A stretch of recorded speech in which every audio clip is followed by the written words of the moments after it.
Hey guys, this is Mrs. Keith, and I'm wanting to kind of go over some things as you correct your test to make sure you understand some pretty important things that were tested over for your most recent test. So, if you're needing to correct it, that means you probably have some questions about some of those things.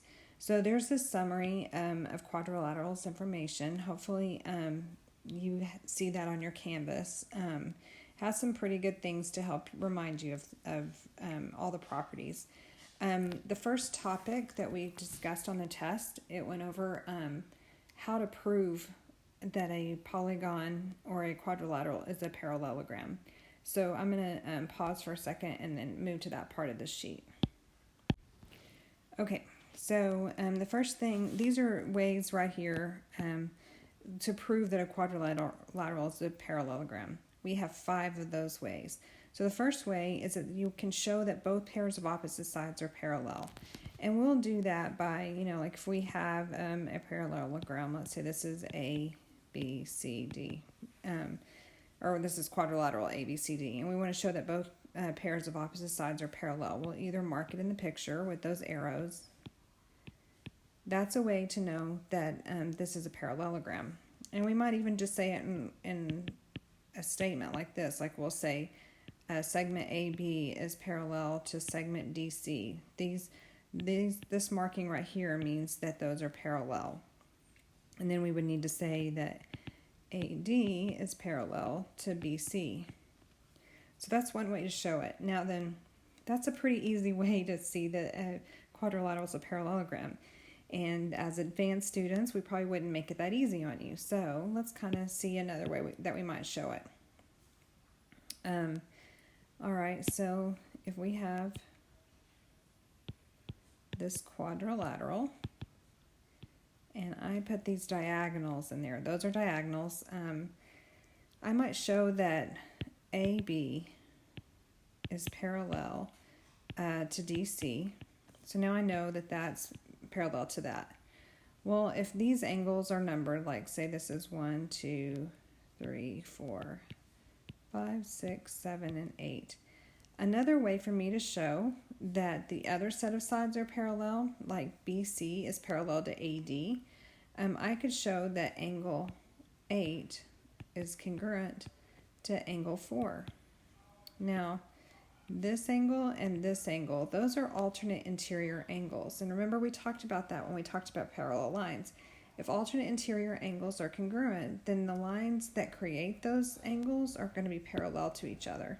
So now I know that this is going to be, this segment AD is going to be parallel to segment BC because alternate interior angles are congruent. So that's just a way for us to make it a little bit harder. All right. Another way to prove that a quadrilateral is a parallelogram is to show that both pairs of opposite sides are congruent. So remember, our congruent symbol looks like this. And so when we have our quadrilateral, if I show that this is congruent to that and this side's congruent to this side, that's enough to prove that it's a parallelogram. Now, we probably wouldn't give you an actual picture. We would say, if this was labeled A, B, C, D, I could say that AB is congruent to DC and AD is congruent to BC. So if you've got, so far we've got, if we can show that opposite sides are parallel, and if we can show that opposite sides are congruent, those are ways to prove that a quadrilateral is a parallelogram. Okay, another way to show that a quadrilateral is a parallelogram is if you can show that opposite angles are congruent. So this angle is congruent to this angle, and this angle is congruent to this angle. So, in this picture over here where we've got the diagonals, so let's just talk about that real quick. I had a lot of my students make a mistake. And if I told you like angle 8 is congruent to angle 4, that's not opposite angles are congruent. That's alternate interior angles are congruent. So that's going to tell me that lines are parallel when you see alternate interior angles are congruent.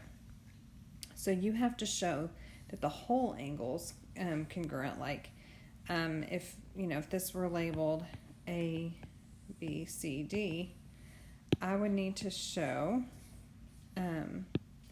that angle DAB is congruent to angle BCD.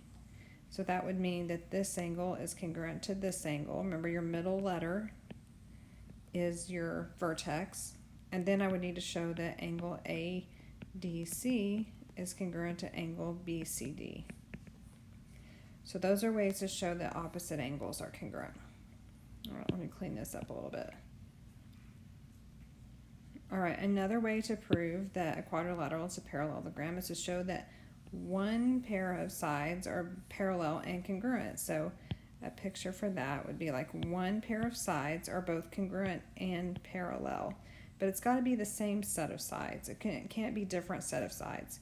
So I can't have a picture where these are parallel and these are congruent to each other. That's not proving that it's a parallelogram. It could be. We just don't have enough information to prove it. Okay, so again, this is an advanced class, so we would probably give you diagonals and show you, we number these angles.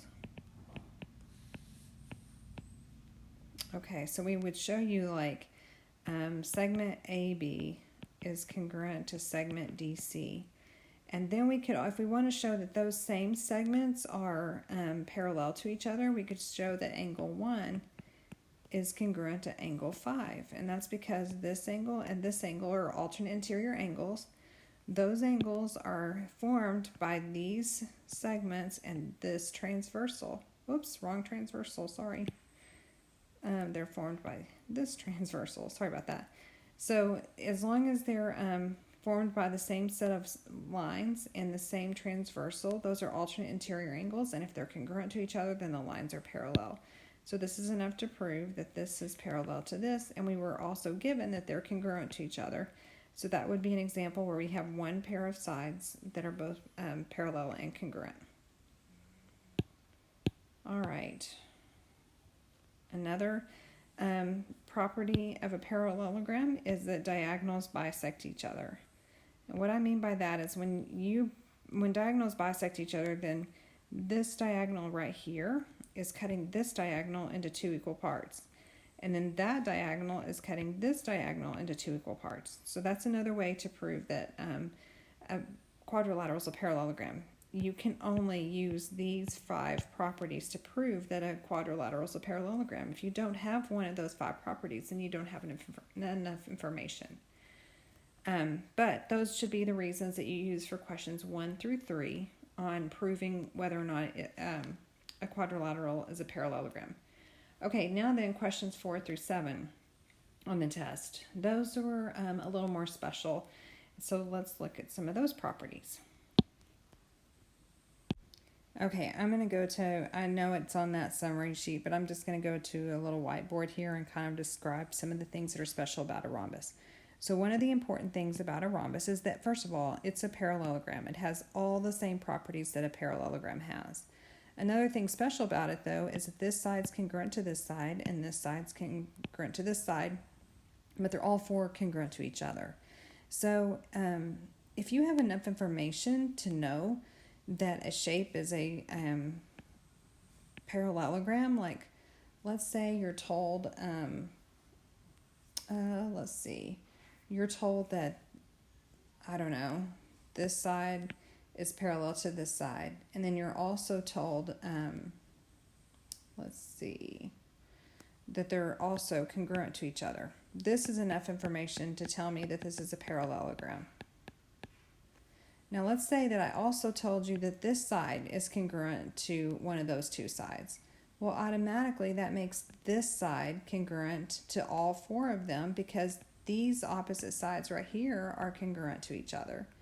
So this makes this a rhombus because all 4 sides are equal to each other.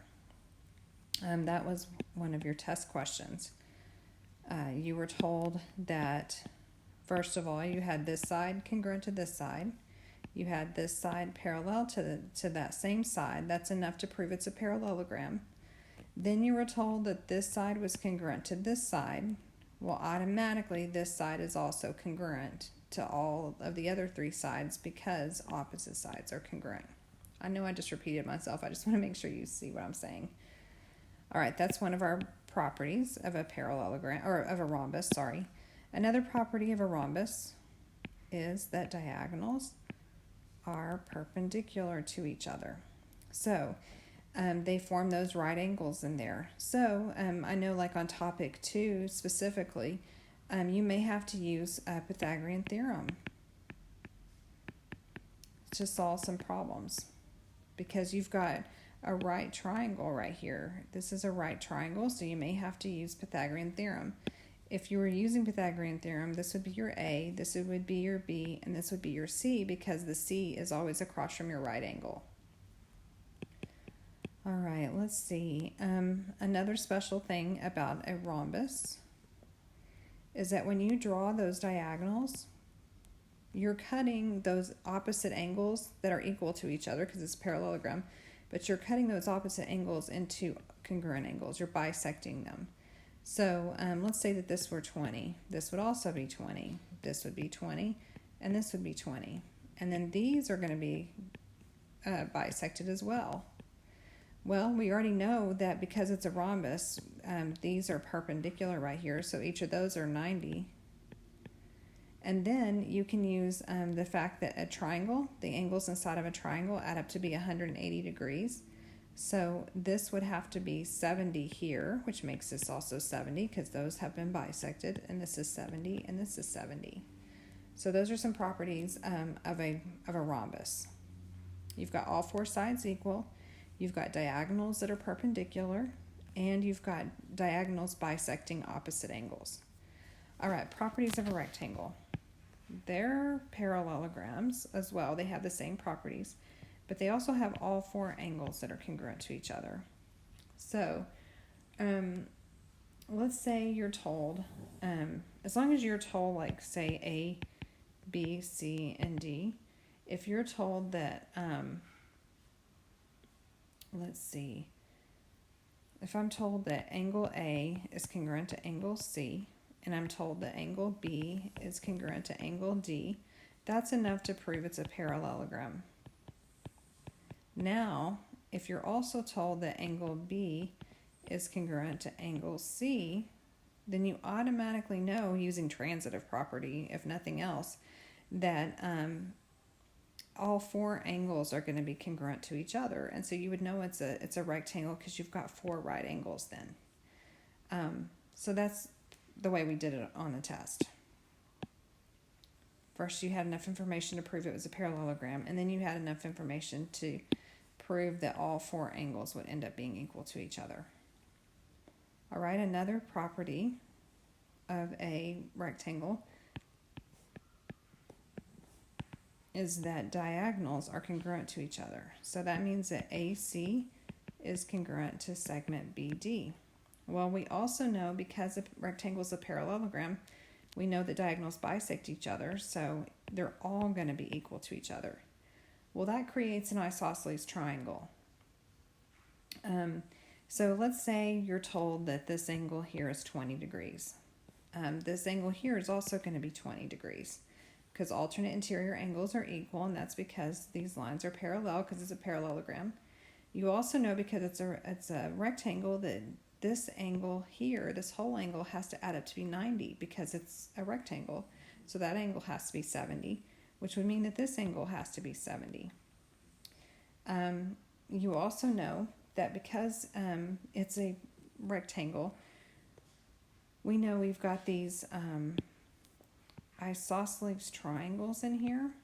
And if you're an isosceles triangle, that means you have two sides that are congruent to each other. Well, the angles that are across from those congruent sides are also congruent to each other. So if this angle right here is 20, then this angle over here is also 20. And then this angle here would be 20. That makes this have to be 70 because, again, those corner angles have to be 90 degrees. And then this angle here would be 70. And then, again, you have a triangle whose angles have to add up to be 180. So if I do 180 minus that 20 and minus that 20, I get that this angle here is 140. And then these two angles right here form a linear pair. So this angle has to be 40 because they have to add up to be 180. Vertical angles are equal, so this angle will also be 40, and this angle will be 140 here. And then you've got all your angles. So important things about a rectangle is that you've got 4 right angles. And then the other thing special about a rectangle is that you've got these diagonals that are congruent. So all of these little triangles that are created inside of here are isosceles triangles where your base angles are equal to each other. Okay, so now I'm going to clear all that off. And now we're going to talk about a square, which is extra special. Because a square is all of these things. It is that does not look like a square, sorry. But it is a parallelogram, meaning opposite sides are equal. But it's also a rhombus. So, a square is a parallelogram. It has all of the properties that we know about a parallelogram. It's also a rectangle. And it's a rhombus. So, because it's a rhombus, all 4 sides are equal. Also, because it's a rhombus, your diagonals are perpendicular. Because it's a rectangle, all of your corner angles are equal. They're all right angles. Because it's a rectangle, your diagonals are equal to each other, so all of these are equal. Because it's a rhombus, these right angles are cut into 2 equal angles. This is 45 and this is 45. This is 45 and 45.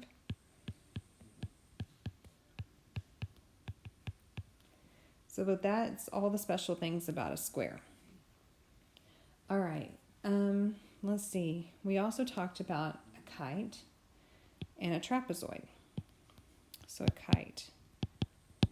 A kite is not a kite and a trapezoid are not parallelograms. They do not have properties of a parallelogram at all. So you don't have opposite sides congruent. You don't have opposite sides parallel. In fact, on a kite, you have nothing that's parallel. What you do know is that consecutive sides are congruent to each other. So these two are congruent and these two are congruent. You also know that angles that are between the non-congruent sides are equal to each other. So those two are equal to each other. Another thing special about a kite, my drawing is terrible, I'm sorry. When you draw those diagonals, they're going to be perpendicular. The diagonals that connect, the diagonal that connects the 2 congruent angles, it's going to be bisected, but not the other diagonal. Also, something special about a kite is that this angle will be equal to this angle right here, and this angle will be equal to this angle right here. And then this angle will be equal to this angle, and this angle will be equal to this angle.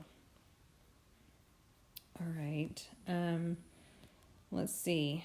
You also will probably be using Pythagorean theorem because you have a right triangle right here. Again, this would be your A, this would be your B, and this would be your C because it's across from the right angle. All right, now let's talk about a trapezoid. Things that are special about a trapezoid is you've got only one set of sides that are parallel, and those are called bases. So this is base 1 and this is base 2. The other 2 sides that are not parallel are called legs. So this is your leg 1 and this is your leg 2. Now, those legs are definitely not parallel to each other. Sometimes they're congruent to each other, sometimes they're not. So you could have one that looks like this. This is a trapezoid where your bases are parallel, but you've got 2 non-congruent sides.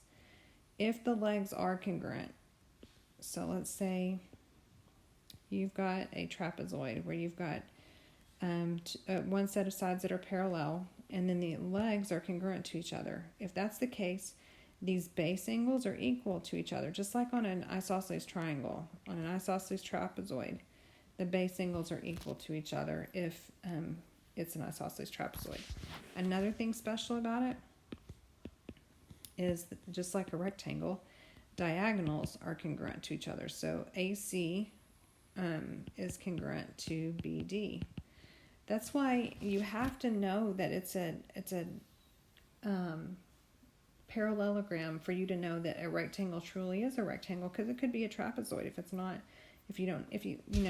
One of the things that we try to trick you with probably is that we may tell you that this side is parallel to this side, and then this side is congruent to this side. If it's not the same set of sides that are parallel and congruent, then it could be a trapezoid. We don't know. So one of the ways to prove it was a parallelogram, you had to know that it was the same set of sides that were parallel and congruent. Okay, so that should be enough to, I think, to help you out with that topic 1. I wanted to add one more thing about topic 1. On question 8, we talked about proving that an isosceles trapezoid, or that the figure that you're drawing is an isosceles trapezoid. If you want to prove something is on a coordinate grid, you're going to have to show that the slopes are equal. So like if you're trying to show that this is an isosceles trapezoid, I need to show that AB is parallel to DC by showing that the slopes are equal to each other. So that means you're going to have to calculate the slopes. And remember, our formula for the slope is y2 minus y1 over x2 minus x1. Or you can just count, do rise over run on your coordinate grid. But you have to show this work to show that this side is parallel to this side. Then, if you're trying to prove specifically that it's an isosceles trapezoid, you also need to show that segment AD is congruent to segment BC. And the way we do that is using the distance formula. So we do, the distance formula is the change in x. So x2 minus x1 squared plus y2 minus y1 squared. Or just think about it in terms of change in x squared plus change in y squared, the square root of that.